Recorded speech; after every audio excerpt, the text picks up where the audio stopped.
Ramakrishna sir ಹೇಳಿ. ಪ್ರಧಾನಮಂತ್ರಿ ಅವರ ಕಾಲಪುಟದಲ್ಲಿ ಅಲ್ಲಿ ಬಾಂಬೆ ಅಟ್ಯಾಕ್ ಆಯ್ತು, ಅವಾಗ ನೀವೇನು ಎಲ್ಲಿದ್ರಿ? ಯಾವ ನಿಮ್ಮ ಅಮಿತ್ ಶಾ ಎಲ್ಲಿದ್ರು? ನಿಮ್ಮ ಎಲ್ಲಿದ್ರು? ಸ್ವಾಮಿ, ಪಾರ್ಲಿಮೆಂಟ್ ಗೆ ಅಟ್ಯಾಕ್ ಮಾಡಿದಾಗಿದ್ರಲ್ಲ, ಏನ್ ಮಾಡಿದ್ರೆ ನೀವು? ಪಾರ್ಲಿಮೆಂಟ್ ಗೆ ಅಟ್ಯಾಕ್ ಮಾಡಿದವ್ರನ್ನ ಸಮರ್ಥಿಸಿಕೊಂಡವ್ರು ನೀವು, ಉಗ್ರ ಕಸಬ್ನ ಸಮರ್ಥಿಸಿಕೊಂಡವ್ರು ನೀವು. ಇವತ್ತು ಮಾತಾಡ್ತೀರಾ ನೀವು? ಅಫ್ಜಲ್ ಗುರುನ್ ಸಮರ್ಥಿಸಿಕೊಂಡವ್ರು ನೀವು, ಕಸಬ್ನ ಸಮರ್ಥಿಸಿಕೊಂಡವ್ರು ನೀವು. ಅಯ್ಯೋ ಪಾಪ, ಕಸಬ್ಗೆ ಗಲ್ಲ ಆಗ್ತಾ ಇದೆ ಅಂತ ಕಣ್ಣೀರಿಟ್ಟವರು ನಿಮ್ಮ ಅಧಿನಾಯಕಿ ಅಂತಾದ್ರಲ್ಲಿ ಇವತ್ತಿನ ದಿವಸ ಬೇರೆ ಎಲ್ಲ ಮಾತಾಡ್ಲಿಕ್ಕೆ ಬರ್ತೀರಾ? ದೇಶದ ಹಿತವನ್ನು ಬಲಿ ಕೊಟ್ಟವರು ನೀವು, ದೇಶವನ್ನ ಬಲಿ ಕೊಟ್ಟವರು ನೀವು, ದೇಶವನ್ನ ಬಲಿ ಕೊಟ್ಟವ್ರು ನೀವು, ಪ್ರತಿಯೊಂದರಲ್ಲೂ ಹುಡುಕನ್ನ ಇಡ್ತಕ್ಕಂಥವ್ರು. ಮೊನ್ನೆ ದಿವಸ ಬಾಂಬ್ ಬ್ಲಾಸ್ಟ್ ಆದಾಗ ಅದರಲ್ಲೂ ರಾಜಕಾರಣ ಮಾಡಿದವರು ನೀವು. ಗುಜರಾತ್ ನಲ್ಲಿ ಬಿಹಾರ್ ನಲ್ಲಿ ಗೆಲ್ಲಬೇಕು ಅಂತ ಅಂದ್ಬಿಟ್ಟು ಬಾಂಬ್ ಬ್ಲಾಸ್ಟ್ ಮಾಡಿಸಿದಾರೆ ಅಂತ ಹೇಳಿದವರು ನೀವು. ಅಂತ ದೊಡ್ಡ ಮನಸ್ಸು ನಿಮ್ದು. ಇವತ್ತು ಮಾತಾಡ್ಲಿಕ್ಕೆ ಬರ್ತಾ ಇದ್ದೀರಾ ನೀವು? ಇವತ್ತು ಮಾತಾಡ್ಲಿಕ್ಕೆ ಏನ್ ಅರ್ಹತೆ ಇದೆ ನಿಮ್ಗೆ? ರಾಷ್ಟ್ರದ ಹಿತಾಸಕ್ತಿಯನ್ನು ಬಲಿ ಕೊಟ್ಟಂತವರು ನೀವು. ಇವತ್ತು ಮಾತಾಡ್ಲಿಕ್ಕೆ ಏನು ಅರ್ಹತೆ ಇದೆ? ಮೊನ್ನೆ ನಡೆದ ಬಾಂಬ್ ಬ್ಲಾಸ್ಟ್ ನಲ್ಲಿ ನೀವು ರಾಜಕಾರಣವನ್ನು ಮಾಡ್ತೀರ, ರಾಜಕೀಯವನ್ನು ಮಾಡ್ತಿರಲ್ಲ ನೀವು. ಇದೊಂದು ರೀತಿಯಾಗಿ ಕೆಸರೆರೆ ಚಾಟ ಕಂಟಿನ್ಯೂ ಆಗೇ ಕೆಸರೆರೆ ಚಾಟ ಅಲ್ಲ ಸ್ವಾಮಿ, ಅದರಲ್ಲಿ ಇವರು ಅಲ್ಲ ರೀ, ಜನ ಸತ್ತಿದ್ರೆ ಅದಕ್ಕೆ ಕಣ್ಣೀರಿಡ್ಲಿಲ್ಲ ಇವರು, ಅದರಲ್ಲಿ ರಾಜಕೀಯ ಮಾಡಕ್ ಹೋಗ್ತಾರಲ್ಲ. ನಿಜ, ದೇಶದ ರಾಜಧಾನಿಯಲ್ಲಿ ಆದಂತ ಬಾಂಬ್ ಬ್ಲಾಸ್ಟಿನ ಬಗ್ಗೆ ರಾಜಕೀಯ ಮಾಡ್ತಾರಲ್ಲ, ನಾಚಿಕೆ ಆಗಲ್ವ ಇವರಿಗೆ? ಇವುದು ಒಂದು ರಾಷ್ಟ್ರೀಯ ಪಕ್ಷ ಅಂತಾರೆ. 95 ಬಾರಿ ಸೋಲನ್ನು ಅನುಭವಿಸಿರ್ತಕ್ಕಂಥ ಪಕ್ಷ, ಬಿಹಾರದಂತ ರಾಜ್ಯದಲ್ಲಿ 6 ಸೀಟನ್ನು ಗೆಲ್ಲೋದಕ್ಕೆ ಆಗದೆ ಇರತಕ್ಕಂಥ ಪಕ್ಷ ರಾಷ್ಟ್ರೀಯ ಪಕ್ಷ ಅಂತಾರೆ. ಇವ್ರಿಗೆ ಯಾವ ರೀತಿಯಾದಂತಹ ಅರ್ಹತೆ ಇದೆ ಇವತ್ತು ನೀವು ರಾಷ್ಟ್ರೀಯ ಪಕ್ಷ ಅಂತ ಹೇಳ್ಕೊಳ್ಳೋದಕ್ಕೆ? ಇವತ್ತು ಯಾವ ರೀತಿಯಾದಂತಹ ಅರ್ಹತೆ ಇದೆ ನಾವು ದೇಶಭಕ್ತರು ಅಂತ ಹೇಳ್ಕೊಳ್ಳೋದಕ್ಕೆ? ಇವತ್ತಿನ ದಿವಸ ಉಗ್ರರನ್ನ ಸಪೋರ್ಟ್ ಮಾಡಿದಂತವ್ರು, ಪಾಕಿಸ್ತಾನವನ್ನು ಸಪೋರ್ಟ್ ಮಾಡಿದಂತವ್ರು, ಪಾಕಿಸ್ತಾನ ಅಲ್ಲಿ ಒದ್ದಾಡಿದ್ರೆ ಇಲ್ಲಿ ಕಣ್ಣೀರಿಟ್ಟಂತ ನಾಯಕರು ಇವರುಗಳು. ಇಂಥವ್ರು ಇವತ್ತಿನ ದಿವಸ ನಮಗೆ ದೇಶದ ಬಗ್ಗೆ ಹೇಳ್ಕೊಡ್ತಾ ಇದ್ದಾರಾ? ದೇಶವನ್ನು ಆಳೋದ್ರ ಬಗ್ಗೆ ಹೇಳ್ಕೊಡಕ್ ಬರ್ತಾ ಇದ್ದಾರಾ? ಯಾವ ರೀತಿ ಬುದ್ಧಿ ಕಲಿಸಿದ್ದೀವಿ, ಯಾವ ರೀತಿ ಬುದ್ಧಿ ಕಲಿಸಿದ್ದೀವಿ ಅಂತ ಅವರೆಲ್ಲ ಪ್ರಶ್ನೆ ಮಾಡಿದವರಲ್ವಾ ಇವರು? ಜಾತಿ ಧರ್ಮದ ಪುಲ್ವಾಮಾ ಅಟ್ಯಾಕ್ ನಲ್ಲಿ ರಾಜಕೀಯ ಮಾಡಿದವರು ಇವರು. ಯಾವ ಧೈರ್ಯದ ಮಾನಸಿಕತೆ ಇದೆ? ಅಮಾಯಕರನ್ನು ಕೊಂದಾಕಿದ್ರಿ, ಏನ್ ನಿಮ್ದು? ಅಮಾಯಕರನ್ನು ಕೊಂದವರು ನೀವು, ಕೊಲ್ಲಿಸಿದ್ದು ನೀವು. ಪಾಕಿಸ್ತಾನದಿಂದ ಕರ್ಕೊಂಡ್ಬಂದ ಅಮಾಯಕರನ್ನ ತಾಜ್ ಹೋಟೆಲ್ ಕೊಲ್ಲಿಸಿದ್ದು ನೀವು, ಅಮಾಯಕ ಸೈನಿಕರನ್ನ ಕೊಲ್ಲಿಸಿದ್ದು ನೀವು, ಅಮಾಯಕ ಕಾಶ್ಮೀರದ ಜನರನ್ನ ಕೊಲ್ಲಿಸಿದ್ದು ನೀವು, ಅಮಾಯಕ ಕಾಶ್ಮೀರಿ ಪಂಡಿತರನ್ನ ಕೊಲ್ಲಿಸಿದ್ದು ನೀವು. ಕಾಶ್ಮೀರಿ ಪಂಡಿತರನ್ನ ಅಲ್ಲಿಂದ ಹೊಡೆದು ಓಡಿಸಿದ್ರಲ್ಲ, ಅವು ಇವತ್ತು ಮಾತಾಡ್ಲಿಕ್ಕೆ ಏನ್ ನೈತಿಕತೆ ಇದೆ ನಿಮ್ಗೆ? ಇವತ್ತು ಅಲ್ಲಿ ಒಂದೇ ಒಂದು ಘಟನೆ ನಡೀತಾ ಇಲ್ಲ, ಒಂದೇ ಒಂದು ದುರ್ಘಟನೆ ನಡೀತಾ ಇಲ್ಲ ಕಾಶ್ಮೀರದಲ್ಲಿ.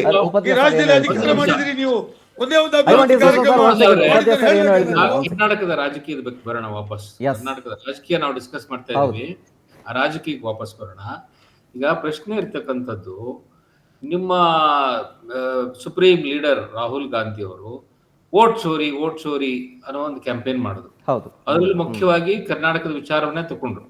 ಕರ್ನಾಟಕದಲ್ಲಿ ಮಹದೇವಪುರದಲ್ಲಿ ಏನಾಯ್ತು, ಅಲಂದಲ್ಲಿ ಏನಾಯ್ತು ಅನ್ನೋ ಮಾತುಗಳನ್ನ ಹೇಳಿದ್ರು. ಆದರೆ ಅದಕ್ಕೆ ಸಂಬಂಧಪಟ್ಟಂತ ಡಾಕ್ಯುಮೆಂಟ್ಸ್ ಅನ್ನ ಯಾಕೆ ಎಲೆಕ್ಷನ್ ಕಮಿಷನ್ ಕೊಡ್ಲಿಲ್ಲ?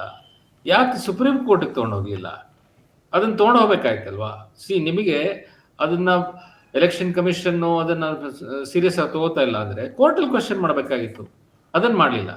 ಅದನ್ನ ಮಾಡೋದ್ ಬಿಟ್ಟು ದೇಶಾದ್ಯಂತ ಸುತ್ತಕೊಂಡು ವೋಟ್ ಚೋರಿ ನಡೀತಾ ಇದೆ ಅನ್ನೋ ಮಾತನ್ನು ಹೇಳ್ಕೊಂಡು ಬಂದ್ರಿ.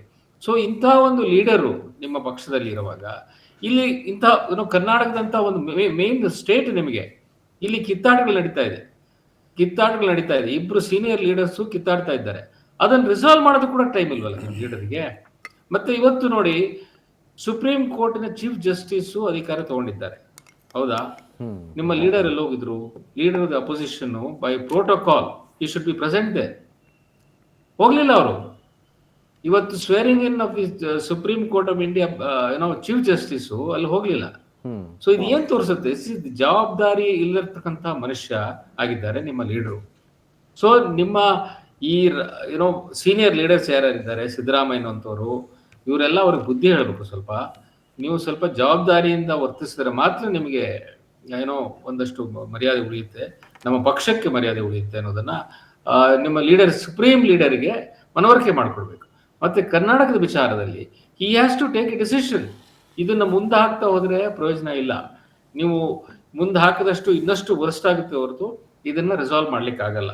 ಹಾಗಾಗಿ ಶಿವಕುಮಾರ್ ಮತ್ತು ಸಿದ್ದರಾಮಯ್ಯನ ಡೆಲ್ಲಿ ಕರೆಸಿ 2 ದಿವಸ ಕೂತ್ಕೊಂಡು ಮಾತಾಡಿ, ಇನ್ನೂ 2-3 ಜನ ಸೀನಿಯರ್ಸ್, ಅಶೋಕ್ ಗೆಹ್ಲೋಟ್ ಅವರು ಇವರೆಲ್ಲ ಕೂಡಿಸ್ಕೊಂಡು ಇದನ್ನ ನಾವು ಇದಕ್ಕೊಂದು ಸೊಲ್ಯೂಷನ್ ಕಂಡುಹಿಡಬೇಕು ಅನ್ನೋ ವಿಚಾರವನ್ನ ಸಿದ್ದರಾಮಯ್ಯನವರಿಗೆ ಮನವರಿಕೆ ಮಾಡಿಕೊಡಿ. He has to agree to something. ಈಗ ಬಿಡಲ್ವಾ? ಹಾಗಾದ್ರೆ ಯಾವಾಗ? ನೀವು ಡಿಸೆಂಬರಿಗೆ ಬಿಡ್ತೀರಾ, ಜನವರಿಗೆ ಬಿಡ್ತೀರಾ, ಫೆಬ್ರವರಿಗೆ ಬಿಡ್ತೀರಾ? ಯಾಕಂದ್ರೆ ನಿಮಗೆ ಒಂದು ಫುಲ್ ಟರ್ಮ್ ಆಗಿ 5 ಇಯರ್ಸ್ ಆಯ್ತು. ನೆಕ್ಸ್ಟ್ 2.5 ವರ್ಷನೂ ಮುಗಿದಿದೆ. ನೀವು ಇದ್ರ ಪ್ರಕಾರ ಏನು ಒಂದು ಅಗ್ರಿಮೆಂಟ್ ಆಗುತ್ತೋ ಆ ಪ್ರಕಾರ ಬಿಡಬೇಕು. ಈಗ so being A very very senior leader, ನೀವು ಒಂದು ಬೇರೆಯವ್ರಿಗೆ ಅವಕಾಶ ಮಾಡಿಕೊಡ್ಬೇಕು. ಹೇಳಿ ಯಾವಾಗ ಬಿಡ್ತೀರಿ ಅಂತ ಅವ್ರನ್ನ ಪಿನ್ ಡೌನ್ ಮಾಡಬೇಕು. ಅದನ್ನ ಮಾಡೋದು ಬಿಟ್ಬಿಟ್ಟು ನೀವು ಡ್ರಿಫ್ಟ್ ಕಂಟಿನ್ಯೂ. ಈಗ ಕರ್ನಾಟಕ ನ್ಯಾಷನಲ್ ನ್ಯೂಸ್ ಆಗಿದೆ. ಯಾವುದಕ್ಕೆ? ಬರೀ ಕಿತ್ತಾಟಕ್ಕೆ.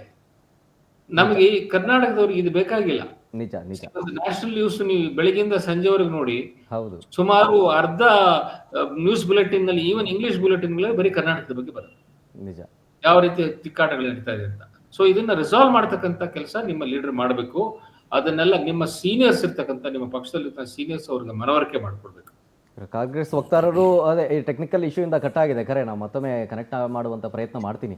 ಉಪಾಧ್ಯಾಯ ಸರ್, ಇನ್ನೊಂದು ವಿಚಾರ ಏನಂತಂದ್ರೆ, ಕಾಂಗ್ರೆಸ್ ಹೈಕಮಾಂಡ್ನ ಪರಿಸ್ಥಿತಿ ಒಂದು ರೀತಿಯಾಗಿ ಅತಂತ್ರ ಪರಿಸ್ಥಿತಿ ಆಗಿದೆ ಅಂತ ಹೇಳ್ತಾ ಇದ್ರಿ. ಈಗ ಏನೇ ಡಿಸಿಷನ್ ತಗೊಳ್ಬೇಕು ಅಂತಂದ್ರೆ ನಿಜಕ್ಕೂ ಕಷ್ಟಕರ. ಒಂದ್ ಕಡೆ ಡಿ ಕೆ ಶಿವಕುಮಾರ್ ಅವ್ರಿಗೆ ಇಲ್ಲ ಆಗೋದಿಲ್ಲ ಅಂತ ಹೇಳ್ಬಿಟ್ರೆ ಡಿ ಕೆ ಶಿವಕುಮಾರ್ ಅವರು ಸುಮ್ಮನೆ ಇರ್ತಾರಾ ಹೀಗನ್ನುವಂಥ ಪ್ರಶ್ನೆ. ಇಲ್ಲ ಸಿದ್ದರಾಮಯ್ಯನವ್ರನ್ನ ಕೆಳಗಿಳಿಸಿ ಡಿ ಕೆ ಶಿವಕುಮಾರ್ ಅವ್ರಿಗೆ ಏನಾದರೂ ಅವಕಾಶ ಕೊಡ್ತಾರೆ ಅನ್ನೋದಾದ್ರೆ ಅವಾಗ ಎಲ್ಲವೂ ಕೂಡ ಸರಿ ಹೋಗುತ್ತಾ? ಅಥವಾ ಸಿದ್ದರಾಮಯ್ಯನವರ ಬಣ ಅಂತ ಒಂದು ಮಾತುಕತೆ ಆಗ್ತಾ ಇದೆ, ಜೊತೆಗೆ ಅವರೆಲ್ಲರೂ ಸುಮ್ಮನೆ ಇರ್ತಾರಾ ಹೀಗನ್ನುವಂಥ ಚರ್ಚೆಯೂ ಕೂಡ ಆಗ್ತಾ ಇದೆ. ಸೊ ಒಂದೊಳ್ಳೆ ಆಪ್ಷನ್ ಅಂತಂದ್ರೆ ಇದನ್ನ ಪೋಸ್ಟ್ಪೋನ್ ಮಾಡೋದು ಅಂತ ಅನ್ಬೋದಾ ನಿಮ್ಮ ಕಡೆಯಿಂದ? ಅದನ್ನ ನಾನು ಕೇಳ್ತಾ ಇದ್ದೀನಿ. ಹೌದು ಸರ್, ಉಪಾಧ್ಯಾಯ ಸರ್.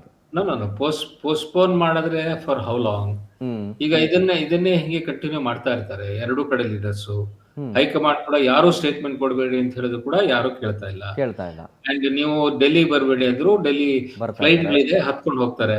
ಸೊ ನೀವು ಫ್ಲೈಟ್ ಹತ್ತೋರ್ನ ನಿಲ್ಸ್ಲಿಕ್ಕೆ ಆಗಲ್ಲ.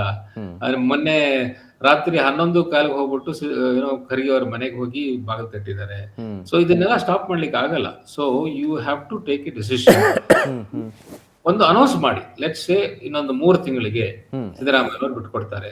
ಅವಾಗ ಅಟ್ಲೀಸ್ಟ್ ಒಂದು ಕ್ಲಾರಿಟಿ ಬರ್ತದೆ. ಈಗ ಕ್ಲಾರಿಟಿ ಇಲ್ಲದೆ ಇರೋದ್ರಿಂದ ಇಬ್ರು ಕಡೆ ಈ ತರ ಒಂದು ಹೊಡೆದಾಟ ನಡೀತಾ ಇದೆ. ಸೊ ಅದಕ್ಕೊಂದು ಕ್ಲಾರಿಟಿ ಕೊಡ್ತಕ್ಕಂತ ವಿಚಾರವನ್ನ ಹೈಕಮಾಂಡ್ ಮಾಡ್ಬೇಕು ಅಂತ ನಾನು